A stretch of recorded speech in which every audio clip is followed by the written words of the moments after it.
ഇരുന്നിട്ട് കാര്യമില്ല. ലോകത്തുള്ള ഏറ്റവും വലിയ തീവ്രവാദി നമുക്കൊരിക്കലും ബറാക് ഒബാമ എന്ന് പറഞ്ഞുകൂടാ. അദ്ദേഹം ആ സ്ഥാനത്തെത്തുമോ എന്ന് നമ്മൾ കണ്ടറിയണം. അതിനു മുമ്പ് പ്രസിഡന്റ് സ്ഥാനം ഒഴിഞ്ഞ ജോർജ് ബുഷ് എന്ന ക്ലീൻ ഷേവുകാരനാണ് ലോകത്തുള്ള ഏറ്റവും വലിയ തീവ്രവാദി. കാരണം അദ്ദേഹം ഒപ്പിട്ട ഓർഡറുകളിലൂടെ ചെച്നിയയിൽ, ബോസ്നിയയിൽ, അഫ്ഗാനിസ്ഥാനിൽ, ഇറാഖിൽ, അങ്ങനെ ലോകത്തുള്ള വ്യത്യസ്ത രാഷ്ട്രങ്ങളിൽ ആ ഭരണകൂട ഭീകരത മൂലം ആയിരക്കണക്കിന് സ്ത്രീകളും കുട്ടികളും അടക്കം മനുഷ്യ ശരീരങ്ങൾ ചെതറിപ്പോയെങ്കിൽ, ആയിരക്കണക്കിന് മരണങ്ങൾ ഉണ്ടായെങ്കിൽ, സഹോദരന്മാരെ, ഏതെങ്കിലും ഒരു മീഡിയ ജോർജ് ബുഷിനെ ക്രിസ്ത്യൻ തീവ്രവാദി എന്ന് വിളിച്ചത് ഞാനും നിങ്ങളും കേട്ടിട്ടുണ്ടോ? തീവ്രവാദത്തിന്റെയും ഭീകരവാദത്തിന്റെയും രണ്ടാം സ്ഥാനം നമ്മൾ ഇസ്രായേലിന് കൊടുക്കുകയാണെങ്കിൽ ആ ഇസ്രായേലിന്റെ പ്രധാനമന്ത്രിയും പ്രസിഡന്റും ജൂതമതക്കാരാണ്. നോക്കൂ, ഫലസ്തീനിലെ അഭയാർത്ഥി ക്യാമ്പ്, നമ്മളൊക്കെ നമ്മുടെ സംസ്ഥാനത്തൊക്കെ വെള്ളപ്പൊക്കം ഉണ്ടാകുമ്പോൾ ആ വെള്ളപ്പൊക്കത്തിന്റെ ദുരിതം അനുഭവിക്കുന്ന ആളുകളെ നാട്ടിലെ സ്കൂളിൽ കൊണ്ടുവച്ച് പാർപ്പിക്കും. അങ്ങനെയുള്ള അഭയം തേടുന്ന ആളുകൾ ഫലസ്തീനിലെ അഭയാർത്ഥി ക്യാമ്പിന്റെ മുകളിൽ ബോംബിട്ടവരാണ് ഇസ്രായേൽ. ആ ഇസ്രായേലിന്റെ പ്രധാനമന്ത്രിയും പ്രസിഡന്റും ഈ ക്രൂരകൃത്യം ചെയ്തപ്പോ ഏതെങ്കിലും ഒരു TV മാധ്യമം, ഏതെങ്കിലും ഒരു പത്രമാധ്യമം അതിനെ ജൂത ഭീകര രാഷ്ട്രമെന്ന് ഇസ്രായേലിനെ വിളിച്ചോ? ജൂത ഭീകരവാദി, ജൂത തീവ്രവാദി എന്ന് വിളിച്ചോ? വിളിച്ചില്ല. വിളിക്കണമെന്ന അഭിപ്രായമുള്ളത് കൊണ്ടല്ല ഞാനിത് പറഞ്ഞത്.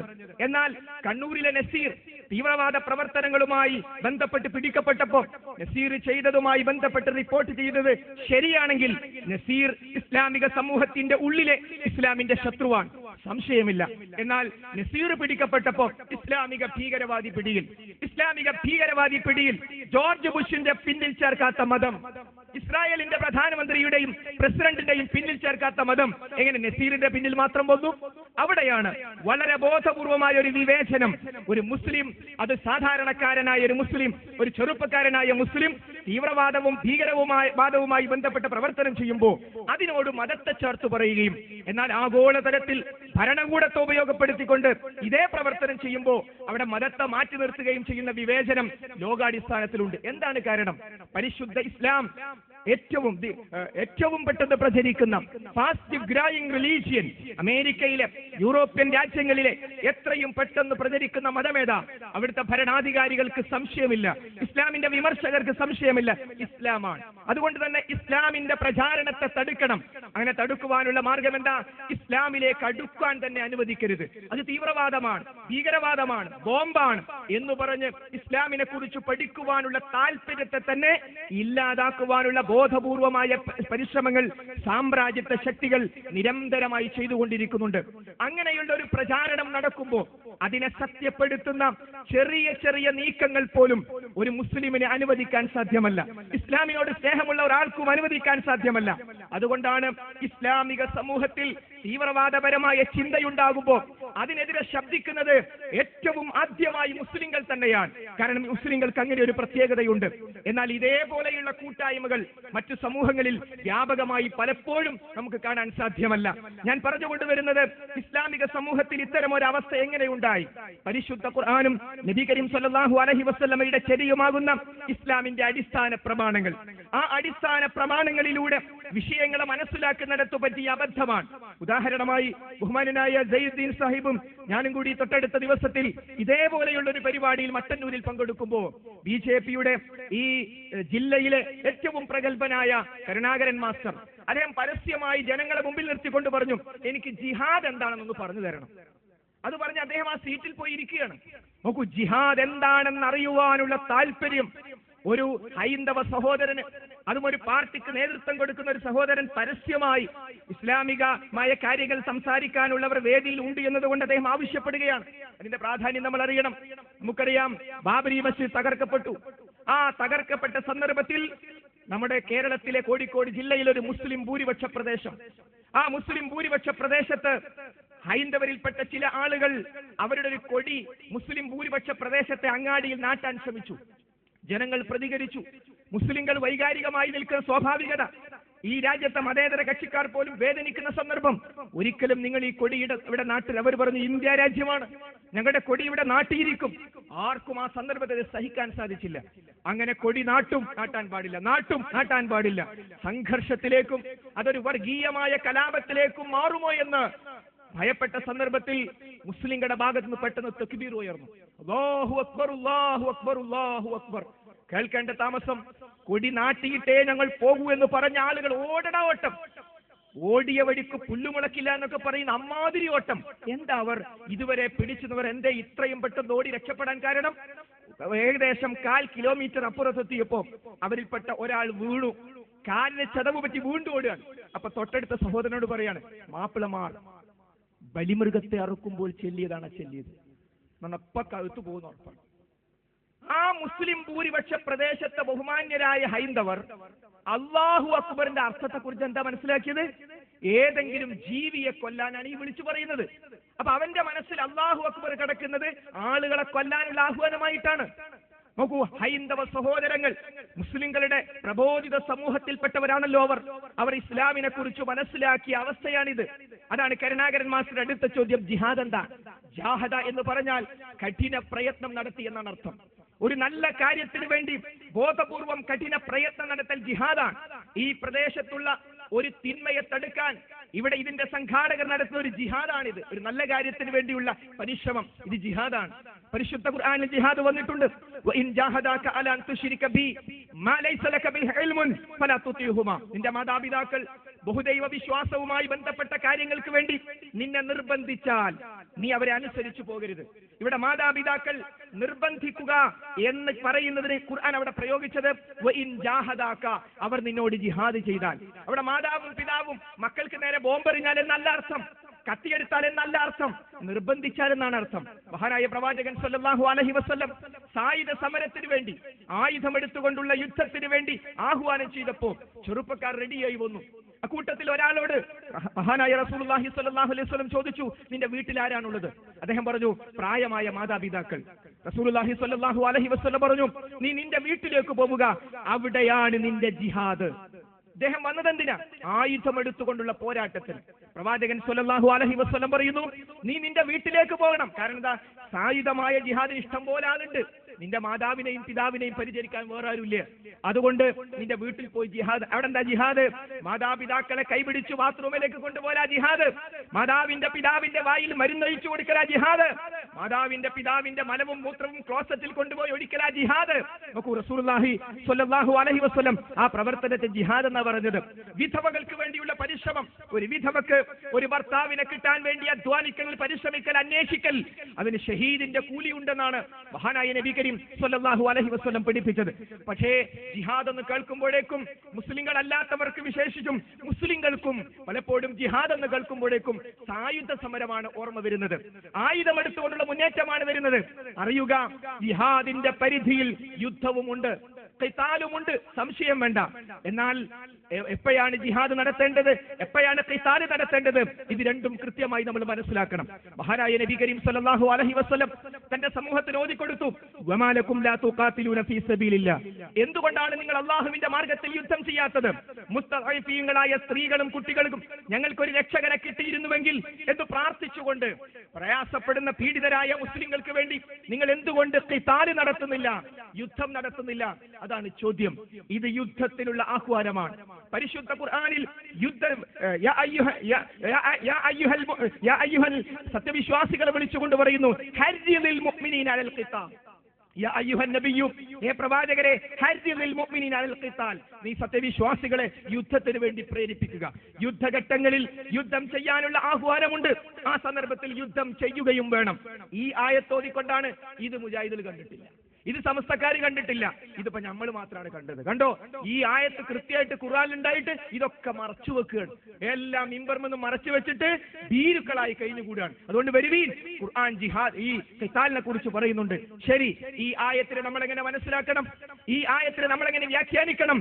വളരെ കൃത്യം. മഹാനായ നബി കരീം സ്വല്ലല്ലാഹു അലൈഹി വസല്ലം 13 വർഷക്കാലം പീഡനങ്ങളും പ്രയാസങ്ങളും സഹിച്ച് മക്കയിൽ തന്റെ അനുചരന്മാരെ ചുട്ടുപഴുത്ത മണലൂടെ വലിച്ചു കൊണ്ടുപോയി യാസ്ർ റളിയല്ലാഹു അൻഹും കുടുംബവും മഹാനായ റസൂലുള്ളാഹിയുടെ അടുത്ത് വന്ന് ചോദിച്ചു, അള്ളാഹുവിന്റെ പ്രവാചകരെ, നിങ്ങൾ സഹായം ഉണ്ടാവുമെന്ന് പറഞ്ഞല്ലോ, മത്താ നസ്റുല്ലാഹ്, എപ്പോഴാണ് അള്ളാഹുവിന്റെ സഹായം? പ്രവാചകൻ സ്വല്ലല്ലാഹു അലൈഹി വസല്ലം സ്വബ്റൻ യാ യാസിർ, ക്ഷമിക്കുക, നിങ്ങൾക്ക് സ്വർഗമുണ്ടെന്നാ പറഞ്ഞത്. പ്രതികരിക്കാൻ പഠിപ്പിച്ചില്ല. അവസാനം അവിടുന്ന് ഹിജ്റ പോയി. ഹുദൈബിയ സന്ധിയുമായി ബന്ധപ്പെട്ട കാര്യം ഇവിടെ പറഞ്ഞു കഴിഞ്ഞു. മദീനയിലെത്തി. മദീനയിൽ അവിടെ ഇസ്ലാം, അവിടുത്തെ സമൂഹം മഹാനായ പ്രവാചകനെയും അനുചരന്മാരെയും കൈനീട്ടി സ്വീകരിക്കുന്ന സന്തോഷകരമായ അവസ്ഥയുണ്ടായി.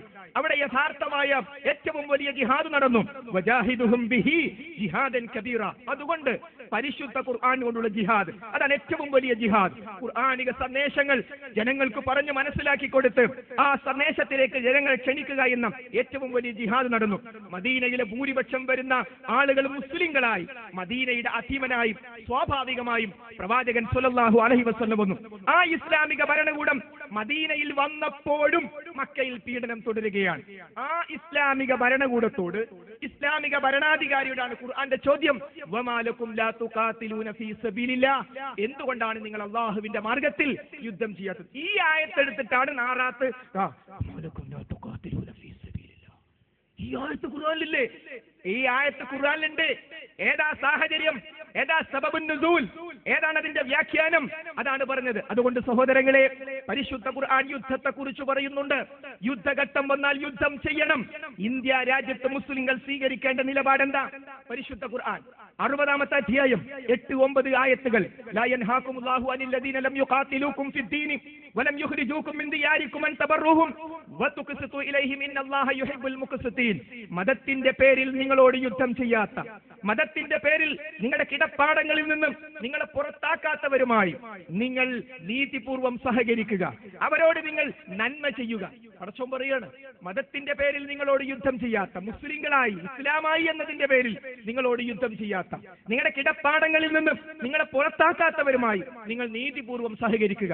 ഇന്ത്യയിലെ ബഹുഭൂരിപക്ഷം വരുന്ന അമുസ്ലിം സഹോദരങ്ങൾ മുസ്ലിങ്ങളെ കൊല്ലണമെന്നവർക്ക് അഭിപ്രായമുണ്ടോ? എങ്കിൽ ഞാനും ഇവിടെ ഈ കസറിൽ ഇരിക്കൂല. ഇന്ത്യയിലെ ബഹുഭൂരിപക്ഷം വരുന്ന മുസ്ലിങ്ങൾ അവിടെ കിടപ്പാടം വിട്ടു പോകണമെന്ന് ഇവിടുത്തെ ബഹുമാന്യരായ ഹൈന്ദവർക്ക് അഭിപ്രായമുണ്ടോ? ഇല്ല. എങ്കിൽ അവരോട് സ്വീകരിക്കണം, അവർക്ക് നന്മ ചെയ്യണം. അവരോട് നീതിപൂർവം വർത്തിക്കണം. ഇതാണ് അഹ്ലുസ് സുന്നത്തി വൽ ജമാഅയുടെ ഒന്നാം പ്രമാണമായ ഖുർആൻ പറയുന്നതെങ്കിൽ നിങ്ങൾ എന്തിനാ ഇങ്ങനെ സമാധാനത്തിന് ആഹ്വാനം ചെയ്യുന്നത്? ശാന്തരായിരിക്കണം, സമാധാനത്തോടു കൂടിയിരിക്കണം. എന്തിനാ പറയുന്നത്? ഖുർആൻ പറഞ്ഞതുകൊണ്ട്, അഹ്ലുസ് സുന്നത്തി വൽ ജമാഅ പഠിപ്പിച്ചതുകൊണ്ട്. മതത്തിന്റെ പേരിൽ യുദ്ധം ചെയ്യാത്ത, കിടപ്പാടങ്ങൾക്ക് പുറത്താക്കാത്തവരുമായി നീതിപൂർവം സഹകരിക്കണം. ഗുജറാത്ത് കലാപം ഗുജറാത്തിലെ മുസ്ലിം സമൂഹത്തെ വേരോടെ ഉന്മൂലനം ചെയ്യാൻ നടന്ന ആസൂത്രിതമായ കലാപം. ആ കലാപത്തിന്റെ പേരിൽ പാർലമെന്റ് സ്തംഭിപ്പിച്ചതാരാ? 100-ൽ താഴെ മാത്രം വരുന്ന മുസ്ലിം എംപിമാർ മാത്രമാണോ? അല്ല, അതിന്റെ ഇരട്ടി വരുന്ന ബഹുമാന്യരായ ഹൈന്ദവ എംപിമാർ. അവർ സ്പീക്കറോട് പറഞ്ഞു, സാർ അവിടെ നിൽക്കണം, ഒരടി പാർലമെന്റ് നടപടികൾ മുന്നോട്ട് പോകാൻ അനുവദിക്കില്ല. ഗുജറാത്ത് കലാപത്തെ കുറിച്ച് അന്വേഷിക്കാൻ ഉത്തരവിട്ടിട്ടല്ലാതെ, അതിന് ചർച്ച പാർലമെന്റിൽ നടത്തിയിട്ടല്ലാതെ അനുവദിക്കില്ലെന്ന് പറഞ്ഞത് ഇവിടുത്തെ ഹൈന്ദവ എംപിമാരാണ്, അല്ലെ? ആ ഹൈന്ദവ എംപിമാർ, മതേതര എംപിമാർ ഒന്നിച്ച് ഗുജറാത്ത് കലാപം കേവലം മുസ്ലിം പ്രശ്നമാണെന്ന് കണ്ടിരുന്നുവെങ്കിൽ ഇന്ന് ഇന്ത്യയുടെ സ്ഥിതി എന്താകുമായിരുന്നു? അതുകൊണ്ട് സഹോദരങ്ങളെ, ആയുധമെടുക്കാൻ അറിയാഞ്ഞിട്ടല്ല, പക്ഷെ ആയുധം എടുക്കേണ്ടത്. ഇന്ത്യയെപ്പോലെയുള്ള രാജ്യത്ത് മുസ്ലിങ്ങൾക്ക് ആയുധമെടുക്കേണ്ട കാര്യമില്ല. കാരണം എന്താ? ഇവിടെ ഏറ്റവും വലിയ സ്വാതന്ത്ര്യമുണ്ട്. ആ സ്വാതന്ത്ര്യം എന്താ? മതമനുസരിച്ച് ജീവിക്കാൻ, ഇഷ്ടമുള്ള മതം വിശ്വസിക്കാൻ, ആചരിക്കാൻ. തീർന്നില്ല, അത് പ്രചരിപ്പിക്കാനുള്ള സ്വാതന്ത്ര്യം. സഹോദര, നീ നിന്റെ പാർട്ടിയുടെ കൊടി വെച്ചുകൊണ്ട് നിന്റെ കാറ് ഗൾഫിലിറങ്ങി. ആ ഗൾഫിൽ നിന്റെ കാറിന്റെ മുകളിൽ നിന്റെ പാർട്ടിന്റെ കൊടിയുണ്ട്. മാർക്സിസ്റ്റുകാരന്റെ, ലീഗുകാരന്റെ, കോൺഗ്രസ്സുകാരന്റെ കൊടിയുണ്ട്. ആ കൊടിയെ നിങ്ങളുടെ കാറിന്ന് പുറപ്പെട്ട് നേരെ ജയിലിൽ പോകേണ്ടി വരും. നേരെ കാറ് ജയിലിലേക്ക് പോകേണ്ടി വരും. ഈ കേരള സംസ്ഥാനത്ത് ഒരു ഗൾഫ് രാജ്യത്തിൽ നിന്ന് അവിടുത്തെ ഔദ്യോഗിക പദവിയുള്ള ഒരാൾ വന്നാൽ അദ്ദേഹം ഇവിടെ പ്രസംഗിക്കണമെങ്കിൽ പ്രസംഗിക്കുന്ന പ്രസംഗം തയ്യാറാക്കിയിട്ട് അവിടുത്തെ ഭരണകൂടം പരിശോധിച്ചിട്ട് വേണം മൈക്കിന് മുമ്പ് പറയാൻ. എന്നാൽ ആറാത്തൊരാൾ പറയാ മൻമോഹൻ സിംഗ് കള്ളനാണ് എന്ന്. പോലീസുകാരും ചിരിക്കും. ഇതാ നമ്മുടെ സ്വാതന്ത്ര്യം, ഇതാ നമ്മുടെ സ്വാതന്ത്ര്യം. ഇന്ത്യയെ പോലെ മതസ്വാതന്ത്ര്യമുള്ള ഏത് രാജ്യമായി ഇവിടെ ഉള്ളത്? ഇല്ല. അതുകൊണ്ട് തന്നെ ഇവിടെ മുസ്ലിംകൾ സായുധ സമരത്തിന്റെ ആവശ്യമില്ല. മാത്രമല്ല, സായുധ സമരങ്ങൾക്ക് നേതൃത്വം കൊടുക്കേണ്ടത് ഇസ്ലാമിക ഗവൺമെന്റാണ്. അതിനോടാണ് യുദ്ധത്തിനുള്ള ആഹ്വാനങ്ങൾ. അല്ലാതെ ഒരു ഭരണകൂടം അവിടെ ഇരിക്കുകയും ഇവിടെ നമ്മൾ തല്ലുകൂടുകയും ചെയ്യാം. ഇതിന് ഇസ്ലാമിൽ യാതൊരു തെളിവുമില്ല. അതിന് പറയുന്ന പേര് ഖിതാൽ എന്നല്ല, ജിഹാദ് എന്നല്ല, ഫിത്ന എന്നാണ്, കുഴപ്പമെന്നാണ് അതിന് മതത്തിൽ പറയുന്നത്. സഹോദരങ്ങളെ, ഈ തീവ്രവാദപരമായ ചിന്ത എങ്ങനെയാണ് മുസ്ലിം സമൂഹത്തിലേക്ക് കടന്നു വന്നത്? അതിന് ഖുർആനോ ഹദീസോ ഉത്തരവാദിയല്ല. അഹ്ലുസുന്നത്തി വൽ ജമാഅ എന്ന യഥാർത്ഥ മാർഗം അതിന് ഉത്തരവാദിത്തമില്ല. എവിടുന്ന് വന്നു എന്നറിയുമോ? ഞാൻ ഉറപ്പിച്ചു പറയുന്നു, ഇസ്ലാമിന്റെ പുറത്തുനിന്ന് വന്നു. മനസ്സിലാക്കണേ, ഈ സെമിനാറിന്റെ മർമ്മമായ ഒരു ഭാഗമാണിത്. ഇസ്ലാമിക സമൂഹത്തിലേക്ക് തീവ്രവാദ ഭീകരവാദ ചിന്തകൾ വന്നത് ഇസ്ലാമിന്റെ പുറത്തുനിന്നാണ്. ഇസ്ലാമിനെ നശിപ്പിക്കാൻ ഒരിക്കലും സാധ്യമല്ലെന്ന് മനസ്സിലാക്കിയ ജൂതന്മാർ, സാമ്രാജ്യത്വ ശക്തികൾ, അവർ ഇസ്ലാമിനെ നശിപ്പിക്കാൻ ഉള്ളിലേക്ക് ആള് വിട്ടു. അബ്ദുല്ലാഹി ഇബ്നു സബ എന്ന് പറയുന്ന ജൂതനെ മുസ്ലിം വേഷം ധരിച്ച് ഇസ്ലാമിക സമൂഹത്തിന്റെ ഉള്ളിലേക്ക് വിട്ടു. കാരണം എന്താ? നേരിട്ട് ആക്രമിച്ച് അവരെ തകർക്കാൻ കഴിയില്ല. ഉള്ളിലേക്ക് ആള് വിട്ടു. അദ്ദേഹം ചെയ്ത പ്രവർത്തനം എന്താ? ഇസ്ലാമിനെ കുറിച്ച്, പ്രവാചകനെ കുറിച്ച്, പ്രവാചകന്റെ കുടുംബത്തെ കുറിച്ച് വാദോരാതെ സംസാരിച്ചു. ആളുകൾ വലയിൽ വീഴുമെന്ന് തോന്നി. തന്റെ മനസ്സിലുള്ള ജൂതായുസം പുറത്തെടുത്തു. മഹാനായ പ്രവാചകൻ സ്വല്ലല്ലാഹു അലൈഹി വസല്ലമയുടെ പൊന്നാര മകൾ ഫാത്തിമ റളിയല്ലാഹു അൻഹയെ കല്യാണം കഴിച്ച അലിയാരായിരുന്നു ഒന്നാമത്തെ ഖലീഫയാകേണ്ടത്. അത് അബൂബക്കർ സിദ്ദീഖ്, ഉമർ ഖത്താബ് ഒക്കെ പിടിച്ചെടുത്തിരിക്കുന്നു. അദ്ദേഹം വിചാരിച്ചത് ജനങ്ങളൊക്കെ അത് വിശ്വസിക്കുന്ന. പക്ഷേ ആരാണ് സിദ്ദീഖ് റളിയല്ലാഹു അൻഹു? ആരാണ് ഉമർ ഖത്താബ് റളിയല്ലാഹു അൻഹു? ആരാണ് ഉസ്മാൻ ബിൻ അഫ്ഫാൻ റളിയല്ലാഹു അൻഹു? അവർക്ക് കൃത്യമായി അറിയാം. അതുകൊണ്ട് അവർ വിശ്വസിച്ചില്ല. അപ്പൊ ഈ ജൂതൻ, മുസ്ലിം വേഷം ധരിച്ച ജൂതന് മനസ്സിലായി, എന്റെ അടവ് വിജയിക്കില്ല. അദ്ദേഹം ഒരു വലിയ ക്രൂരകൃത്യം ചെയ്തു. കളവ് പറയാത്ത കാലഘട്ടത്തിൽ അല്ലാഹുവിന്റെ പ്രവാചകൻ സ്വല്ലല്ലാഹു അലൈഹി വസല്ലമയുടെ പേരിൽ കളവ് പറഞ്ഞു. ലികുല്ലി നബിയ്യിൻ വസിയ്യ്, എല്ലാ നബിമാർക്കും ഒരു വസിയുണ്ട്. അല്ലാഹുവിന്റെ റസൂലിന്റെ വസിയ്യ് അലിയാരാകുന്നു. അള്ളാന്റെ റസൂൽ അങ്ങനെ പറഞ്ഞു, ഒന്നാമത്തെ ഖലീഫയുടെ അലിയാരാണ്, എന്നാ പിന്നെ അബൂബക്കർ ചെയ്ത് ശരിയായില്ല എന്ന് ചില ആളുകളിൽ ആശയക്കുഴപ്പം കളവ് മുഖേന ഉണ്ടാക്കിയപ്പോ അതിനെ പ്രോത്സാഹിപ്പിക്കാൻ കപട വിശ്വാസികളും പുറത്ത് ജൂതന്മാരും ഉണ്ടായിരുന്നു. അതാണ് അവസാനം മഹാനായ ഉസ്മാൻ ബിൻ അഫ്ഫാൻ റളിയല്ലാഹു അൻഹുവിന്റെ കൊലപാതകത്തിൽ വരെ കലാശിച്ചത്. ഉസ്മാൻ റളിയല്ലാഹുവിനെ കൊന്നത് മുസ്ലിങ്ങളാണ്, റിമോട്ട് കയ്യിൽ പിടിച്ചത് ജൂതനാണ്. കൊല്ലിപ്പിച്ചത് എങ്ങനെയാ? ഉള്ളിലേക്ക് കടത്തിവിട്ടു മുസ്ലിം വേഷം ധരിച്ച ജൂതനെ. ആ അബ്ദുല്ലാഹി ഇബ്നു സബ ഉണ്ടാക്കിയ കക്ഷിയുടെ പേരാണ് ഷീഅത്തു അലി, അലിയുടെ കക്ഷി. അപ്പൊ നമ്മൾ വിചാരിക്കും അലിയാർക്ക് അതൊരു ബന്ധമുണ്ട്. ഇല്ല. അദ്ദേഹത്തെ കുറിച്ച് ഇദ്ദേഹം പറഞ്ഞ തെറ്റായ വാദങ്ങൾ കേട്ടപ്പോ അവനെ കൊല്ലണമെന്ന് ഭരണാധികാരിയായിരിക്കെ അലി ഇബ്നു അബീ ത്വാലിബ് റളിയല്ലാഹു അൻഹു പറഞ്ഞിട്ടുണ്ട്. അവസാനം ആളുകൾ ഇടപെട്ടു, അദ്ദേഹത്തെ നാടുകടത്തി. ആ നാടുകടത്തിയടുത്ത് നിന്ന് അബ്ദുല്ലാഹി ഇബ്നു സബ ഉണ്ടാക്കിയ കക്ഷിയാണ് ഷീഅത്തു അലി. ആ ഷിയാക്കൾ എന്ന് പറയുന്നത് ജൂത സൃഷ്ടിയാണ്. ഞാൻ വെറുതെ പറയുകയല്ല. തെളിവുകൾ ഏതാനും എണ്ണം മാത്രം. ഒന്ന്, പരിശുദ്ധ ഖുർആൻ. ആ പരിശുദ്ധ ഖുർആനിൽ 17,000 ആയത്തുകൾ ഉണ്ടെന്ന് നമ്മൾ ബുഖാരിയെ പോലെ അവർ ആദരിക്കുന്ന അൽ കാഫി എന്ന ഗ്രന്ഥത്തിൽ ഷിയാക്കൾ പറയുന്നു. പരിശുദ്ധ ഖുർആനിൽ 17,000 ആയത്തുകളുണ്ട്. ആരുണ്ട് വിശ്വസിക്കാൻ? ആരും വിശ്വസിക്കില്ല. ഇത് അൽ കാഫി എന്ന ഗ്രന്ഥത്തിലല്ലേ? എങ്കിൽ ആ ഷിയാക്കളുടെ ഗ്രന്ഥം പച്ച മലയാളത്തിലേക്ക് തർജ്ജമ ചെയ്ത എന്ത് ചെയ്യണം, എവിടെ തുടങ്ങണം എന്നൊരു പുസ്തകമുണ്ട് കേരളത്തിൽ. ഡോക്ടർ അലി ശരീഅത്തിയാണ് അതിന്റെ കർത്താവ്. ആ പുസ്തകത്തിൽ കാണാം ഏത് ഖുർആനിലേക്ക് മടങ്ങണം, ഏത് ഖുർആനിലേക്ക് മടങ്ങണം. ഖുറൈശി പ്രഭുത്വത്തെ പുനഃസ്ഥാപിക്കുകയും അബൂദറിനെ കൊല്ലുകയും ചെയ്ത ഉസ്മാന്റെ കൊട്ടാരത്തിൽ ഉപയോഗിച്ച ഖുർആനിലേക്കോ, പള്ളിയുടെ മൂലയിൽ ശാന്തപ്രകൃതനായിരുന്ന അലിയാരുടെ ഖുർആനിലേക്കോ? അപ്പൊ എന്തു മനസ്സിലായി? മഹാനായ ഉസ്മാൻ റളിയല്ലാഹു അൻഹു ഒരു തരത്തിലും അലി ഇബ്നു അബീ ത്വാലിബ് റളിയല്ലാഹു അൻഹു മറ്റൊരു തരത്തിലും ഖുർആനെ മനസ്സിലാക്കി. അടുത്ത പേജിൽ ഇമാം അലി മനസ്സിലാക്കിയ ഖുർആനിലേക്ക് മടങ്ങണം. അപ്പൊ ജൂതന്റെ ലക്ഷ്യം സാധിച്ചു. പച്ച മലയാളത്തിൽ എഴുതി വിട്ടു. മഹാനായ ഉസ്മാൻ റളിയല്ലാഹു അൻഹുവും മഹാനായ അലി ഇബ്നു അബീ ത്വാലിബ് റളിയല്ലാഹു അൻഹുവും ഖുർആനെ രണ്ട് രൂപത്തിൽ മനസ്സിലാക്കി. അലിയാര് മനസ്സിലാക്കിയ ഖുർആനിലേക്ക് മടങ്ങണം. എങ്കിൽ ഈ ജൂതായുസം ഉണ്ടല്ലോ, ഷിയായിസത്തിലൂടെ ഈ എഴുതി വെച്ച ജൂതായുസത്തിന്, ഷിയായിസത്തിന് മഹാനായ മുത്തു മുഹമ്മദ് മുസ്തഫ നബി കരീം സ്വല്ലല്ലാഹു അലൈഹി വസല്ലം നേരത്തെ മറുപടി പറഞ്ഞു വെച്ചിട്ടുണ്ട്. എന്താ മറുപടി? ഉസ്മാനും ഫിൽ ജന്ന, അലിയും ഫിൽ ജന്ന. മറുപടി നേരത്തെ പറഞ്ഞു വെച്ചിട്ടുണ്ട്. രണ്ടുപേരും സ്വർഗത്തിലാ, അഥവാ രണ്ടുപേരും ഒരു രൂപത്തിലാണ്. 2 ദീനാറായിരുന്നു അത്രേ കമ്മീഷൻ. അപ്പോൾ ധാരാളക്കണക്കിന് ഹദീസുകൾ നമുക്ക് കിട്ടുന്നത് അൻ അബീ ഹുറൈറ റളിയല്ലാഹു അൻഹു എന്ന് പറഞ്ഞുകൊണ്ടാണ്. ആ ഹദീസുകൾ മുഴുവൻ കാണുമ്പോൾ ഇത് വായിക്കുന്ന പ്രവർത്തകർ അബൂ ഹുറൈറ അദ്ദേഹം കള്ളനാ എന്ന വിശ്വാസമുണ്ടാക്കുന്ന ഈ ജൂദായിസം ഷിയായിസം രണ്ടാം പ്രമാണത്തെ തള്ളുകയല്ലേ? അപ്പോ ഖുർആൻ ഹദീസ്, പിന്നെ എങ്ങനെയാണ് നമ്മൾ ഖുർആനെയും ഹദീസിനെയും മനസ്സിലാക്കേണ്ടത്?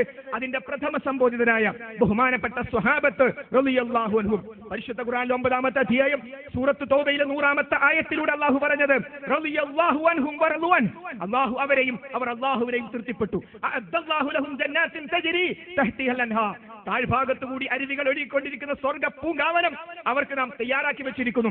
അവരാണ് സ്വഹാബത്ത്. ആ ബഹുമാനപ്പെട്ട സ്വഹാബത്ത് എങ്ങനെയാണോ ഖുർആനിനെ മനസ്സിലാക്കിയത്, പഠിച്ചത്, വ്യാഖ്യാനിച്ചത്, ജീവിതത്തിൽ പകർത്തിയത്, അതുപോലെയാണ് നമ്മൾ പകർത്തേണ്ടത്. ആ സ്വഹാബാക്കളെ കുറിച്ച് ഈ പുസ്തകത്തിൽ എന്താ പറയുന്നത്? യുദ്ധരംഗത്ത് നിന്ന് പിന്തിരിഞ്ഞോടിയ ദുഷ്ടന്മാരാണ് അത്തരക്കാർ. ആരാണ് സഹോദരങ്ങളെ ദുഷ്ടന്മാർ? പ്രവാചകൻ സല്ലല്ലാഹു അലൈഹി വസല്ലമയുടെ അനുചരന്മാരിൽപ്പെട്ടവർ തന്നെയായിരുന്നു അവർ. ബഹുമാനപ്പെട്ട സ്വഹാബത്തിനെ ദുഷ്ടന്മാർ എന്ന് വിളിച്ചു. രക്തസാക്ഷ്യം എന്ന പച്ച മലയാളത്തിലുള്ള ഡോക്ടർ അലി ശരീഅത്തിയുടെ വിവർത്തിത പുസ്തകത്തിൽ.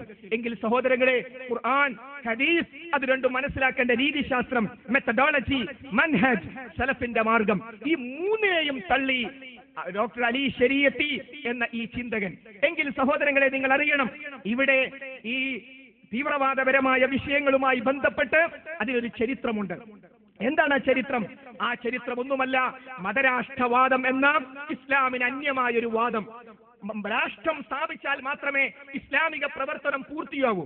ലാ ഇലാഹ ഇല്ലല്ലാഹ് പൂർത്തിയാകണമെങ്കിൽ രാഷ്ട്രം സ്ഥാപിക്കണം. അതാണ് മൗലാന മൗദൂദി സാഹിബ് പറഞ്ഞത്, ഭരണമില്ലാത്ത ദീൻ സങ്കല്പത്തിലെ വീട് പോലെ. എന്നിട്ട് അദ്ദേഹം പറഞ്ഞു, നിങ്ങളുടെ മനസ്സിൽ ഒരു വീടിന്റെ പ്ലാൻ ഉണ്ടെന്ന് കരുതുക, വീടാകുമോ? ഇല്ല. അതുപോലെ ഇസ്ലാമിക ഭരണം ഉണ്ടെങ്കിലേ യഥാർത്ഥത്തിൽ ഇസ്ലാം ഉണ്ടാവുകയുള്ളൂ. ഈ വാദത്തിന് ഖുർആൻ കൊടുക്കുന്ന മറുപടി, ഇബ്രാഹീം അല്ലദീ വഫാ, കടമകൾ പൂർത്തിയാക്കിയ ഇബ്രാഹിം. ഇബ്രാഹിം നബി പൂർണ്ണ മുസ്ലിമാൻ. 53-ാമത്തെ അധ്യായം 37-ാമത്തെ ആയത്തിൽ ഇബ്രാഹിം നബി അലൈഹിസ്സലാം പൂർണ്ണ മുസ്ലിമാൻ. അദ്ദേഹം ഭരണം സ്ഥാപിച്ചോ? ഇസ്ലാമിക ഭരണകൂടത്തിന് കീഴിലാണോ അദ്ദേഹം ജീവിച്ചതും മരിച്ചതും പ്രബോധനം ചെയ്തും? അല്ല. എന്നാൽ ഇബ്രാഹിം നബി അലൈഹിസ്സലാം പൂർണ്ണ മുസ്ലിം. മൗദൂദി സാഹിബ് എന്ന മനുഷ്യനെ നമ്മൾ വ്യക്തിപരമായി എതിർക്കുന്നത്. അദ്ദേഹം ചിന്തകനാണ്, എഴുത്തുകാരനാണ്. പക്ഷെ അദ്ദേഹം പറഞ്ഞ ആശയം ഖുർആനിനെതിരാണ്. അതുകൊണ്ട് നമുക്ക് അംഗീകരിക്കാൻ പറ്റില്ല. എവിടുന്നാണ് മൗദൂദി സാഹിബിന് ഈ ചിന്ത കിട്ടിയത്? അദ്ദേഹം ആദ്യമായി വിവർത്തനം ചെയ്ത പുസ്തകം അസ്ഫാറുൽ അർബഅ. ഏതാണ് അസ്ഫാറുൽ അർബഅ എന്ന ഗ്രന്ഥം? ഷിയാക്കളുടെ ഗ്രന്ഥം. ഒരു മനുഷ്യൻ ആദ്യമായി വിവർത്തനം ചെയ്യുന്ന പുസ്തകം ഷിയാക്കളുടെ പുസ്തകമാവുക, ആ ചിന്ത സ്വാഭാവികമായും കടന്നു വന്നു. അത് ഇയ്യാക നഅ്ബുദു വ ഇയ്യാക നസ്തഈൻ എന്ന ആയത്തിന്റെ അർത്ഥത്തിൽ നിന്നെ മാത്രമേ ഞങ്ങൾ ആരാധിക്കുന്നിടത്ത് നിനക്ക് മാത്രമേ ഞങ്ങൾ അടിമവേല ചെയ്യൂ എന്ന അർത്ഥവും കൂടി ഷിയാക്കളിൽ നിന്ന് പ്രചോദനം ഉൾക്കൊണ്ടുകൊണ്ട് മൗദൂദി സാഹിബ് കൂട്ടിച്ചേർത്തു. അതാണ് മതരാഷ്ട്രവാദം വരാൻ കാരണം. ആ മതരാഷ്ട്രവാദം ശക്തമായി വന്നപ്പോ ആ മതരാഷ്ട്രവാദ ആശയങ്ങൾ ഇസ്ലാമിനെതിരായതുകൊണ്ട് സ്വാതന്ത്ര്യ സമര കാലഘട്ടത്തിൽ മൗദൂദിയെ നഖശികാന്തം എതിർക്കാൻ മൗലാന അബുൽ കലാം ആസാദ് അഖിലേന്ത്യാ തലത്തിൽ ഉണ്ടായിരുന്നെങ്കിൽ കേരളത്തിൽ വക്കം മൗലവിയും കെ.എം. മൗലവിയും മുഹമ്മദ് അബ്ദുറഹിമാൻ സാഹിബും ആലി മുസ്ലിയാരെ പോലെയുള്ള മഹാന്മാരായ പണ്ഡിതന്മാർ മുസ്ലിം സമൂഹത്തോട് പറഞ്ഞു, സ്വാതന്ത്ര്യ സമരത്തിൽ പങ്കെടുക്കാൻ പാടില്ലെന്ന ഈ വാദം മതവിരുദ്ധമാണ്, അതുകൊണ്ട് നമുക്ക് പങ്കെടുക്കാം.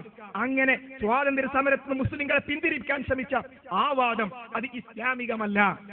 മാത്രമല്ല, അതിന്റെ ഭാഗമായി അവരുടെ വിദ്യാർത്ഥി സംഘടന സിമി രൂപീകരിക്കപ്പെട്ടു. കോഴിക്കോട് ജമാഅത്തെ ഇസ്ലാമി ഓഫീസിൽ ബഹുമാന്യനായ ഷെയ്ഖ് മുഹമ്മദ് കാരക്കുന്നിന്റെ അധ്യക്ഷതയിലാണ് സിമി കേരള ഘടകം രൂപീകരിച്ചത് എന്ന് പ്രബോധനത്തിന്റെ 50-ാം വാർഷിക പതിപ്പ് കൃത്യമായി പറയുന്നു. ആ സിമി എന്താ കേരളത്തോട് പറഞ്ഞത്? ആ സിമി ഈ ഇന്ത്യയുടെ മോചനം ഇസ്ലാമിലൂടെ, ഇന്ത്യയുടെ മോചനം ഇസ്ലാമിലൂടെ. പൊട്ടത്തരം, വിഡ്ഢിത്തം. ആര് പറഞ്ഞു ഇന്ത്യയുടെ മോചനം ഇസ്ലാമിലൂടെ? ലോകത്തിന്റെ മോചനം ഇസ്ലാമിലൂടെ. ആരാ ഇന്ത്യയിലേക്ക് ചുരുക്കാൻ പറഞ്ഞത്? ഓരോ വ്യക്തിയുടെയും മോചനം ഇസ്ലാമിലൂടെ. ഒരു പ്രത്യേക അതിർത്തിക്കുള്ളിലേക്ക് കൊണ്ടുവന്ന് രാഷ്ട്രീയമായ താല്പര്യങ്ങൾക്ക് വേണ്ടി ഇസ്ലാമാകുന്ന മതത്തെ സങ്കുചിതമാക്കി സിമി അവതരിപ്പിച്ചു. ദേശീയതയെ തകർക്കുക, ഖിലാഫത്ത് പുനഃസ്ഥാപിക്കുക എന്ന മതവിരുദ്ധമായ ആശയം പറഞ്ഞു. അവിടെയാണ് അപ്പുറത്ത് കാത്തു നിൽക്കുന്നവർ പറഞ്ഞു ഇസ്ലാമിന്റെ അന്ത്യം ഇന്ത്യയിൽ തന്നെ. രണ്ടുകൂട്ടരും പോയി കിടന്നുറങ്ങി, നാട്ടുകാർ തല്ലൂടി. അതാ വിപ്ലവം. ഒരു ചുണ്ണാമ്പ് എടുക്കുക, ഒരു ബ്രഷ് എടുക്കുക, ഇന്ത്യയുടെ മോഡൽ ഇസ്ലാമിലൂടെ ഓൻ പോയി കിടന്നുറങ്ങുക, ഇസ്ലാമിന്റെ ഇന്ത്യയിൽ ഓൻ പോയി കിടന്നുറങ്ങുക, നാട്ടുകാർ തല്ലൂടുക. ഇതാണ് വിപ്ലവം. ഇതാണ് സിമിയുടെ മുദ്രാവാക്യമെങ്കിൽ ഈ മുദ്രാവാക്യങ്ങളെ മുഴുവൻ വിശദീകരിച്ച ശേഷം 2005 ഡിസംബർ 1 മുതൽ 15 വരെയുള്ള ലക്കം തേജസ് അവർ പറഞ്ഞു ആ സിമിയുടെ തുടർച്ച എന്നോണമാണ് NDF ഉടലെടുത്തത്. അതുകൊണ്ടാണ് മതപ്രസ്ഥാനങ്ങളുടെ വേദിയിൽ വെച്ച് NDF-നെ എതിർക്കുന്നത്. എന്താ കാര്യം? അതൊരു മതസംഘടനയാണ്. അറിഞ്ഞാലും ഇല്ലെങ്കിലും മറച്ചു വച്ചാലും ഉരുട്ടിപ്പരട്ടിയാലും അതൊരു മതസംഘടനയാണ്. അവർ പറയുന്നു ആ സിമിയുടെ പ്രവർത്തനത്തിന്റെ തുടർച്ച എന്നോണമാണ് NDF ഉടലെടുത്തത്. ശരി, അപ്പോൾ NDF സിമിയുടെ ബാക്കിയാണെന്ന് അവർ പറഞ്ഞാൽ നമ്മൾ എന്തിനെ എതിർക്കണം? ഇനി തെളിവുകൾ നമുക്ക് കിട്ടും. സിമിയുടെ ചെയർമാൻമാർ professor P Koya, Ashraf Bin Ali, EM Abdurahiman, E Abubacker, അങ്ങനെ ആ ലിസ്റ്റ് അവർ എല്ലാവരും പിന്നീട് NDF-ന്റെ ചെയർമാൻമാരായി മാറി. എങ്ങനെ അത് വന്നു? ചിന്തിക്കേണ്ടതല്ലേ? രണ്ടാമത്തെ കാര്യം, ആശയപരമായി എന്താണ് NDF-ലേക്ക് കുട്ടികളെ വിളിച്ചു ചേർത്തപ്പോൾ പറഞ്ഞത്? നമ്മൾ ലീഗുകാരുണ്ട്, ഇവിടെ INL-കാരുണ്ട്, മുജാഹിദുണ്ട്, സുന്നുണ്ട്, നിങ്ങൾ SKSF പ്രവർത്തിച്ചോളൂ, നിങ്ങൾ ISF പ്രവർത്തിച്ചോളൂ, യൂത്ത് ലീഗ് നമുക്ക് അത്യാവശ്യമാണ്, INL-ഉം ആവശ്യമാണ്, നിങ്ങൾ അവിടെ ഒക്കെ പ്രവർത്തിച്ചോളൂ. പക്ഷേ അവരൊന്നും ചെയ്യാത്തൊരു പണി, ഇന്ത്യൻ മുസ്ലിങ്ങളുടെ ഉടലിന്റെ മുകളിൽ തല അവിടെ നിൽക്കണം, അത് നമ്മളേ ഉള്ളൂ. അതുകൊണ്ട് ഇവിടെ 7 മണിക്ക് മീറ്റിംഗ് പറഞ്ഞാൽ നിങ്ങൾ 5 ആവരുത്, 7 മണിക്ക് തന്നെ നിങ്ങൾ എത്തണം. എന്നിട്ട് അവർക്ക് ക്ലാസ് കൊടുത്തു. ഒന്നാമത്തെ ക്ലാസ്സിൽ രോമ എടുത്തു പിടിച്ചു. ഈ ഗുജറാത്തിലെ കലാപത്തിന്റെ രംഗങ്ങൾ വേണമെങ്കിൽ സീഡിങ് കാണിച്ചു കൊടുത്തു. അങ്ങനെ വീട്ടിൽ പോവാണ്. പഠിച്ചോനെ, ഇമാതിരി ക്ലാസ് കിട്ടുക കുറെ കാലമായല്ലോ. അതുകൊണ്ട് ഇന്ത്യൻ മുസ്ലിങ്ങളെ രക്ഷിക്കാൻ എല്ലാവരും സുബഹിസ്കരിക്കണം. പിറ്റേന്ന് സുബഹിസ്കരിക്കാൻ പോയി ഇന്ത്യൻ മുസ്ലിങ്ങളെ രക്ഷിക്കാൻ. അടുത്ത ക്ലാസ് ഖുർആൻ ആയത്ത് ഓതിയിട്ടാണ്, ജിഹാദിന്റെ ഖിസാലിന്റെ ആയത്തുകൾ ഓതി. മൂന്നാമത്തെ ക്ലാസ് കഴിഞ്ഞ് ബൈഅത്താണ്. എന്താ ബൈഅത്ത്? അള്ളാന്റെ മാർഗത്തിൽ മരിക്കാൻ തയ്യാറാ. എന്താ പകരം കിട്ടുക? സ്വർഗം കിട്ടാൻ വേണ്ടി ബൈഅത്ത് ചെയ്തു. മുസ്ലിം ലീഗിൽ ചേർന്നാൽ സ്വർഗം കൊടുക്കാമെന്ന് ലീഗ് പറയുന്നില്ലേ? INL ചേർന്ന സ്വർഗം കൊടുക്കാം INL പറയുന്നില്ല. കാരണം മുസ്ലിം ലീഗിൽ മുസ്ലിങ്ങളല്ലാത്തവർ പോലും മെമ്പർഷിപ്പ് എടുക്കാം. ഞാൻ പറയുന്നത് അതുപോലെ ഒരു സംഘടനയല്ല NDF-ഉം SSF-ഉം ISM-ഉം SKSF-ഉം. അത് മതസംഘടനകളാണ്. ഒരു പ്രസ്ഥാനം നിനക്ക് ഞാൻ സ്വർഗം തരാമെന്ന് പറഞ്ഞാൽ അതൊരു മതസംഘടനയാണ്. അപ്പൊ അവരോട് പറഞ്ഞു നിങ്ങൾക്ക് സ്വർഗം കിട്ടാൻ ഇത് മതി, അത് നമ്മൾ ജിഹാദ് നടത്തണം. ഇനി ഈ സഹോദരങ്ങളുടെ ജിഹാദ് ഏതാ? ഇവരുടെ അടുത്തുള്ള ജിഹാദ് ഏതാ? ആ ജിഹാദ് സമസ്ത പറയുന്ന ജിഹാദല്ല, പന്തല്ലൂർ പറഞ്ഞ ജിഹാദല്ല, റഷീദ് സക്കാഫി മരുമ്പായി പറഞ്ഞ ജിഹാദല്ല, ഞാൻ പറയുന്ന ജിഹാദല്ല. ആ ജിഹാദ് ഏതാ? ഞാൻ പറയുന്നില്ല. 2005 ജൂൺ 1 മുതൽ 15 വരെയുള്ള ലക്കം തേജസ്.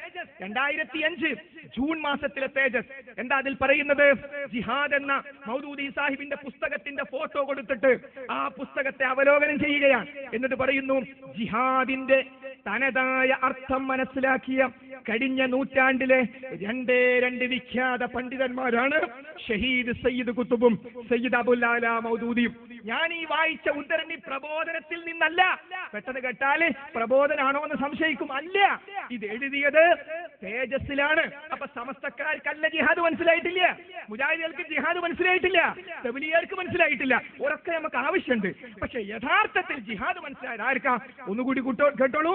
ജിഹാദിന്റെ തനതായ അർത്ഥം മനസ്സിലാക്കിയ കഴിഞ്ഞ നൂറ്റാണ്ടില് 2 വിഖ്യാത പണ്ഡിതന്മാരാണ് ഷഹീദ് സയ്യിദ് കുത്തുബും സയ്യിദ് അബുൽ ആല മൗദൂദിയും. അപ്പൊ എവിടുന്ന മൗദൂദി ജിഹാദിന്റെ അർത്ഥം പഠിച്ചത്? ഷിയാക്കളിൽ നിന്ന്. അപ്പൊ മനസ്സിലായോ റൂട്ട് എവിടുന്നാണെന്ന്? അപ്പോ എല്ലാരെയും വേണം ജിഹാദ് മൗദൂദിന്റേത്. അതെ, വീണ്ടും ഉറപ്പിച്ചു, ഞങ്ങളുടെ അടുത്തുള്ള ജിഹാദ് സിമിക്കാരുടെ ജിഹാദാണ്, ജമാഅത്തെ ഇസ്ലാമിയുടെ ജിഹാദാണ്. ജമാഅത്തേര് കുട്ടികളോട് പറഞ്ഞ് ഉള്ളപ്പോൾ പറഞ്ഞ് നമ്മളെ നിരോധിച്ചുകൊണ്ടേയിരിക്കും. അതുകൊണ്ട് ഞങ്ങൾ ഉരുട്ടിപ്പരട്ടി പറയാൻ തീരുമാനിച്ചിരിക്കുന്നു. ഉരുട്ടിപ്പരട്ടി പറയാൻ ഞങ്ങളില്ല, ഞങ്ങളിതാ പോന്നു. അങ്ങനെയാ സിമി പോന്നത്. മൗദൂദി പറഞ്ഞത് ഉള്ളതുപോലെ പറയുക.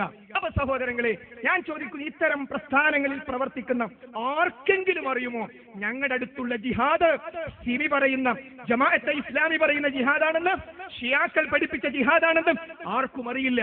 അവിടെയാണ് നാറാത്തെന്ന് മാത്രമല്ല നമ്മുടെ നാട്ടിന്റെ വിവിധ പ്രദേശങ്ങളിൽ ആവേശത്തോ ഈ പരിപാടിയൊക്കെ ഇന്ത്യൻ മുസ്ലിങ്ങളെ രക്ഷിക്കാൻ നമ്മൾ പണിയെടുക്കുമ്പോൾ നമ്മക്കെതിരിൽ മുസ്ലിങ്ങൾ വരുന്നു എന്നൊക്കെ ആത്മാർത്ഥമായി ചിന്തിക്കുന്ന യുവാക്കൾക്ക് അറിയില്ല. സിമിയുടെ ബാക്കിയാണ്, ആ സിമിയുടെ ബാക്കിയുടെ പ്രവർത്തനമാണ് ഞാൻ എടുക്കുന്നത് എന്ന് ആ ചെറുപ്പക്കാർക്കറിയില്ല. അതുകൊണ്ട് അത് മനസ്സിലാക്കി കൊടുക്കേണ്ട ബാധ്യത അറിഞ്ഞവർക്കുണ്ട്. തെളിവിന്റെ പിൻബലത്തിൽ ഇല്ലേ? നിങ്ങൾക്കറിയുമോ, ഡോക്ടർ അലി ശരീഅത്തി ഖുർആൻ 2 സ്വഹാബികൾ 2 രൂപത്തിൽ മനസ്സിലാക്കി എന്ന് പറഞ്ഞ, ഹദീസിനെ നിഷേധിച്ച സ്വഹാബികൾ ദുഷ്ടന്മാരെന്ന് വിളിച്ച ആ ഷിയ ചിന്തകനെ ഇസ്ലാമിന്റെ നേതാവായി ഇസ്ലാമിക ലോകം കണ്ട മികച്ച കൃതികളിൽ മിക്കതും ഡോക്ടർ അലി ശരീഅത്തിയുടേതാണെന്ന് പറഞ്ഞുകൊണ്ട് 2005 തേജസിന്റെ കലണ്ടറിൽ ജൂൺ മാസത്തിൽ അദ്ദേഹത്തിന്റെ ഫോട്ടോ കൊടുത്തു. ഗാന്ധിയുടെ ഫോട്ടോ അപ്പുറത്തുണ്ട്, ടിപ്പു സുൽത്താന്റേതുണ്ട്, ചെഗുവേരന്റേതുണ്ട്. അതുപോലല്ല ഈ ഫോട്ടോ കൊടുത്തത്. അതുപോലെ ഷിയ ഇഖ്വാനി ചിന്തക്കാരുടെ ഫോട്ടോ കൊടുത്തത്. അവരെ ഇസ്ലാമിന്റെ നേതാവായി അവതരിപ്പിച്ചു. എന്നിട്ട് നാറാത്തെ പാവപ്പെട്ട മുസ്ലിമിന്റെ വീട്ടിൽ പോയി പറഞ്ഞു 10 റുപ്യ സംഭാവന. ഈ കൊടുക്കുന്നവൻ അറിയില്ല ഇത് ഷിയായിസമാണെന്ന്. അവിടുന്ന് 10 റുപ്യ എടുത്തു കൊടുത്തു. ഒരു മാസക്കാലം ഡോക്ടർ അലി ശരീഅത്തി സഹാബത്തിലെ ദുഷ്ടന്മാരെന്ന് വിളിച്ചവൻ മഹാനായ അബൂ ഹുറൈറ റളിയല്ലാഹു അൻഹു കമ്മീഷൻ കിട്ടാൻ വേണ്ടി ഹദീസ് നിവേദനം ചെയ്തു എന്ന് വിളിച്ച ആ ഇസ്ലാമിന്റെ ശത്രുവിന്റെ ഫോട്ടോ നാറാത്ത മുസ്ലിമിന്റെ വീട്ടിൽ ഒരു മാസം ഇസ്ലാമിന്റെ നേതാവായി തൂക്കിയിടിപ്പിക്കാൻ ഷിയാക്കൾക്ക് സാധിച്ചെങ്കിൽ അവർ പൊട്ടിച്ചിരിക്കുക. നാറാത്തൊക്കെ നമ്മൾ ആളുണ്ട്, കുട്ടികൾ നമ്മൾ പറ്റിച്ചിട്ടുണ്ട്. ആ കുട്ടികൾ നിങ്ങൾ പറ്റിക്കപ്പെടേണ്ടവരല്ല. അതുകൊണ്ട് ആശയപരമായി അഹ്ലുസ് സുന്നത്തി വൽ ജമാഅ എന്ന ഏറ്റവും യഥാർത്ഥമായ ആശയത്തിന് വിപരീതമായ ഷിയായിസമാണ് ഇതിന്റെ ബേസ് എന്ന് മനസ്സിലാക്കാൻ നമുക്ക് സാധിക്കേണ്ടതുണ്ട്. തീർന്നില്ല. ഈ ചിന്തയുമായി പോയ എവിടെയാണ് മെച്ചമുണ്ടായത്? ഈ തീവ്രവാദപരമായ ചിന്ത നേരത്തെ ഇവിടെ പറഞ്ഞു. പുന്നാട് കലാപത്തിലേക്ക് ഞാൻ പോകുന്നില്ല. പുന്നാട് അടിക്കടിയും ഇടിക്കിടിയും കൊലപാതകവും നടത്തി. എന്തുണ്ടായി? പുന്നാട് അടങ്ങുന്ന കീഴൂർ ചാവശ്ശേരി പഞ്ചായത്തിൽ BJPന്റെ സീറ്റ് കൂടി. അപ്പൊ അതെന്താ മനസ്സിലാക്കുന്നത്? അടിയന്തരമായിട്ട് ഇവിടെ LDF യൂണിറ്റ് വേണം. നല്ല നമുക്ക് എന്താ എങ്കിലേ നമുക്ക് സീറ്റ് കൂടുള്ളൂ. അപ്പൊ മുസ്ലിം തീവ്രവാദം, മുസ്ലിങ്ങളുടെ പേരിലുള്ള തീവ്രവാദം വർദ്ധിക്കണമെന്നവർ മനസ്സിലാക്കുന്നു. അബ്ദുൽ നാസർ മൗദരി ഒരു തുള്ളി ഒരു കുടം ചോര പ്രസംഗവുമായി ഇറങ്ങി. അന്ന് BJPയുടെ ക്യാമ്പുകളിൽ, RSSന്റെ ക്യാമ്പുകളിൽ മൗദനിയുടെ പ്രസംഗം കേൾപ്പിച്ചു.